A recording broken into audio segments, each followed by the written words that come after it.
Ya, kembali bersama kami di Dimensi News Morning. Pemirsa, Kapolda Jawa Timur Irjen Pol Niko Afinta dimutasi dan jabatannya digantikan Irjen Teddy Minahasa yang sebelumnya menjabat sebagai Kapolda Sumatera Barat. Mutasi ini berdasarkan telegram Kapolri. Tiko digeser ke posisi Sahlisosbud Kapolri. Diduga pencopotannya terkait dengan tragedi Kanjuruhan yang menewaskan 131 jiwa dan lukai ratusan lainnya. Sebelumnya Kapolres Malang AKBP Ferly Hidayat juga dicopot dari jabatannya. 3 orang perwira Polri juga telah ditetapkan sebagai tersangka kasus kerusuhan di Stadion Kanjuruhan. Sebagai Kapolda Jawa Timur yang baru, Kapolri menunjuk Kapolda Sumatera Barat, Irjen Pol Teddy Minahasa Putra.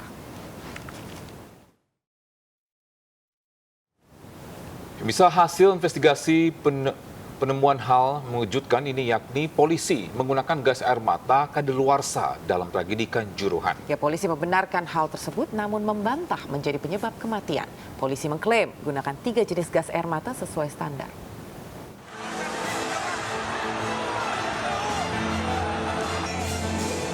Hasil investigasi tim Komnas HAM menemukan hasil mengejutkan terkait penggunaan gas air mata oleh polisi dalam tragedi di Stadion Kanjuruhan, Malang, Jawa Timur.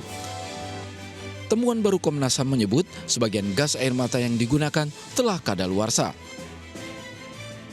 Polri pun membenarkan temuan tersebut. Sejumlah gas air mata yang digunakan sudah kadaluarsa sejak tahun 2021. Namun polisi mengklaim gas air mata kadaluarsa tidak menyebabkan kematian, namun justru menurunkan efektivitasnya. Ada beberapa yang diketemukan ya, yang tahun 2021. Ada beberapa ya, saya masih belum tahu jumlahnya, tapi itu yang masih didalami oleh lapor. Tapi ada beberapa. Tapi sebagian besar yang digunakan ya ini. Ya, 3 jenis ini yang digunakan rekan-rekan. Ya, tahun 2021. Polri juga menyatakan telah menggunakan gas air mata sesuai dengan standar.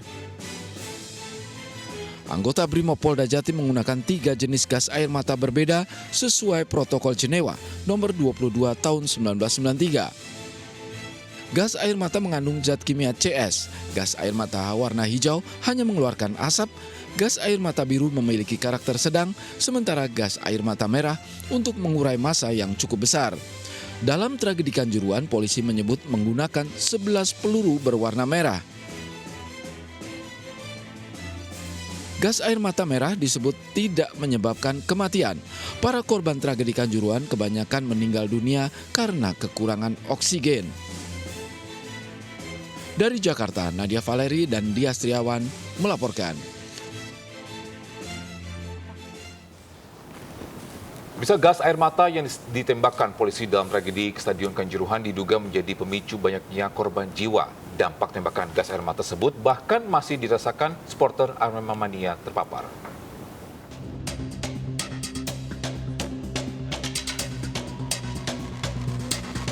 Kedua kakak beradik Yustita dan R tampak dalam kondisi sehat meski harus menjalani perawatan pasca tragedi kemanusiaan tanggal 1 Oktober lalu di Stadion Kanjuruhan, Kabupaten Malang.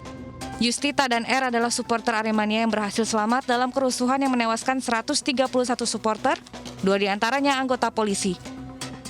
Namun hingga lebih dari sepekan pasca kerusuhan dalam pertandingan Arema melawan Persebaya, kedua mata R masih merah.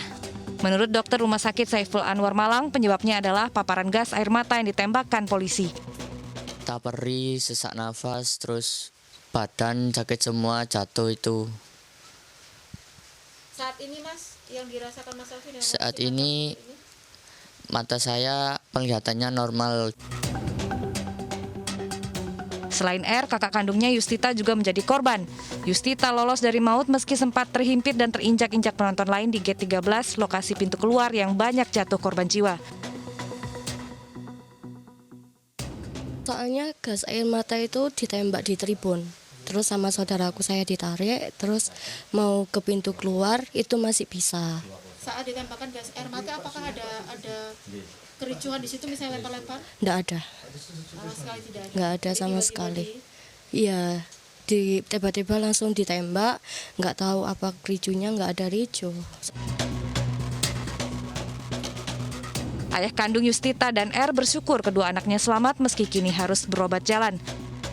Kini Yustita dan R mengaku trauma menyaksikan pertandingan sepak bola secara langsung. Dari Malang, Jawa Timur, Maria Elizabeth, Ferdi Iswanto, iNews melaporkan. Nah, pemirsa, Kadif Humas Polri Irjen Pol Dedi Prasetyo menyebut gas air mata yang ditembakkan di Stadion Kanjuruhan tidak berdampak fatal untuk tubuh. Ya, Dedi juga menjelaskan gas air mata kadaluarsa, kandungan yang ada di dalamnya akan menurun. Dan berikut penjelasan Kadif Humas Polri. Apabila gas air mata ini dampaknya kan hanya terjadi iritasi pada mata, iritasi pada kulit, dan iritasi pada pernapasan. Dokter spesialis mata menyebutkan bahwa ketika kena gas air mata, pada mata khususnya memang terjadi iritasi. Sama halnya seperti kita kena air sabun. Ya, terjadi perih tapi pada beberapa waktu gitu bisa langsung sembuh dan tidak mengakibatkan kerusakan yang fatal. Sama halnya dengan gas air mata juga, kalau misalnya terjadi iritasi pada pernapasan pun, ya sampai saat ini belum ada jurnal ilmiah menyebutkan bahwa ada fatalitas gas air mata yang mengakibatkan orang meninggal dunia, termasuk dari tadi Prof. Made Gegel. Ya, di dalam gas air mata itu tidak ada toksin atau tidak ada racun yang mengakibatkan matinya seseorang. Di dalam gas air mata memang ada kadaluarsanya, ada expirednya ya. Sedangkan harus mampu membedakan. Ini kimia, beda dengan makanan. Kalau makanan, ya ketika dia kadaluarsa, maka di situ harus ada jamur, ada bakteri yang bisa mengganggu kesehatan. Kebalikannya dengan zat kimia atau gas air mata ini, ketika dia expired, justru kadar kimianya itu berkurang. Ya, sama dengan efektivitasnya gas air mata ini, ketika ditembakkan, dia tidak bisa lebih efektif lagi. Misalnya kalau misalnya dia tidak expired, dia ditembakkan, kan ini kan partikel CS ini kan terjadi partikel-partikel seperti serbuk-serbuk bedak. Ya, ditembakkan jadi ledakan di atas. Ketika terjadi ledakan di atas, maka akan timbul partikel-partikel yang lebih kecil lagi daripada bedak yang dihirup, kemudian kena mata, mengakibatkan perih. Ya, jadi kalau misalnya sudah expired, justru ya kadarnya dia berkurang secara kimia, kemudian kemampuannya gas air mata ini juga akan menurun. Begitu. Bisa gas air mata yang ditembakkan polisi dalam tragedi kemanusiaan di Stadion Kanjuruhan diduga menjadi pemicu banyaknya korban jiwa. Sementara polisi mengakui sejumlah gas air mata yang digunakan aparat dalam insiden di Stadion Kanjuruhan telah kadaluarsa, namun tidak berdampak fatal bagi tubuh karena tak lagi efektif atau mengalami penurunan fungsi. Dan untuk membahas hal ini, pemirsa, telah bergabung bersama kami Dr. Oman Zuas selaku peneliti ahli utama Pusat Riset Teknologi Pengujian dan Standar Riset Inovasi Nasional atau BRIN. Selamat pagi, Selamat pagi, Pak Oman. Selamat pagi, Mas Togi dan Mbak Anggi. Gimana kabarnya pagi hari ini? Alhamdulillah sehat Mas ya. Alhamdulillah sehat juga. Ya, Pak Oman, tadi kita sempat mendengar sebelumnya keterangan dari Kadif Humas Polri yang menyatakan bahwa sebenarnya gas air mata yang kadaluarsa ini tidak terlalu signifikan. Jadi sebenarnya kalau menurut Dr. Oman sendiri mungkin bisa diklarifikasi apakah betul mengalami penurunan fungsi? Oke, baik Mbak ya, saya tanggapi terkait kadaluarsa. Mungkin kita definisikan dulu kadaluarsa itu apa, lebih pada apa sih barang yang dikatakan kadaluarsa itu adalah barang yang tidak boleh lagi tentunya digunakan. Itu sudah menjadi kesepakatan umum. Nah, kenapa dia dibatasi waktu penggunaannya adalah karena tentunya akan ada dampak. Tadi disampaikan, mungkin akan terjadi penurunan aktivitas. Untuk hal-hal lain mungkin justru dia akan menimbulkan dampak yang lebih membahayakan gitu. Jadi memang perlu scientific evidence untuk hal itu. Tapi dalam kejadian ini kan banyak faktor ya yang memungkinkan gas air mata itu bisa berdampak lebih severe ya, lebih ganas gitu ya. Terutama kondisi lingkungan, di mana seperti kita lihat dari gambar ini mungkin ya, itu kondisinya crowded sekali. Tentunya penggunaan itu harus memang sangat hati-hati ya. Karena tadi juga disampaikan bahwa kehabisan oksigen itu adalah salah satu dampak dari penggunaan gas air mata ini yang mengakibatkan adanya korban seperti itu. Ya, untuk kandungan gas air mata ini apa saja ini? Ada juga mungkin efeknya jika terkena ini untuk bagian tubuhnya apa aja? Kalau kita tahu kan efeknya mungkin matanya berair atau Iya, mungkin matanya ini iritasi. jadi ada iritasi mata. Apa saja? Ya dampaknya salah satunya yang paling jelas ya sesuai dengan namanya ya, tear gas ya. Ya, Tentu tear gas. akan berdampak kepada iritasi mata. Namun sifatnya ya itu tadi salah satu faktornya adalah kondisi lingkungan tadi ya. Makanya salah satu upaya apabila seseorang terkena gas air mata itu adalah untuk menghindari dari di mana gas air mata itu ditembakkan. Berarti sebenarnya kalau misalnya dari keterangan Dr. Oman tadi kan sebenarnya berapapun jumlah konsentrasinya dan dalam jumlah tertentu ini juga tentu memberikan dampak negatif bagi mata dan juga kulit manusia. Jadi sebenarnya kegunaan dari gas air mata ini sebenarnya untuk apa, Dok? Ya sebenarnya tujuannya adalah dalam rangka bersifat untuk melumpuhkan, kalau bisa saya sampaikan seperti itu ya. Karena apa?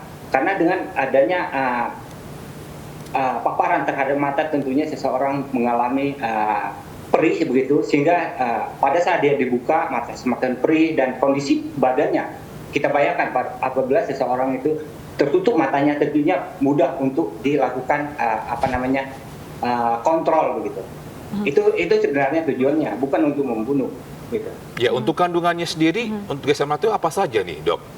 Iya, kenapa segitu Yang paling berbahaya? banyak digunakan dan digunakan itu tadi disampaikan oleh pihak polisian itu adalah CS ya, klorobenzal, Klorobenzal. menolonitril ya, atau klorobenzalidin menolonitril ya. Dan ini senyawa adalah dibuat dari klorobenzaldehid dan menolonitril melalui reaksi kondensasi ya.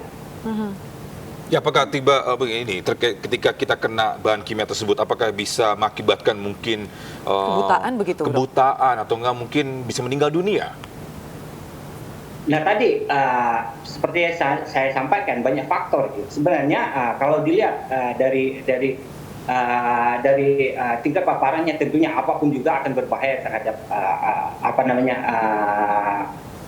terhadap manusia ya. Apabila tentunya pertama perlu dilihat adalah kondisi lingkungan tadi. Apabila paparannya terlalu tinggi, misalnya apabila gas ini digunakan di dalam lingkungan yang tertutup, di mana para demonstran itu terperangkap misalnya dalam ruangan di mana udaranya tidak tersirkulasi dengan baik, maka ini sangat berbahaya sekali ya. Iya, Dok, Pak Oman, ini kan ada beberapa statement yang menyatakan bahwa sebenarnya bukan karena gas air matanya, tapi karena desak-desakan. Tapi juga ada pembelaan yang mengatakan bahwa karena kepanikan disemprotkannya gas air mata, akhirnya beberapa supporter mengalami sesak nafas, kemudian pingsan. Apakah ada pengaruhnya dengan penyemprotan gas air mata ini kepada pernafasan seseorang?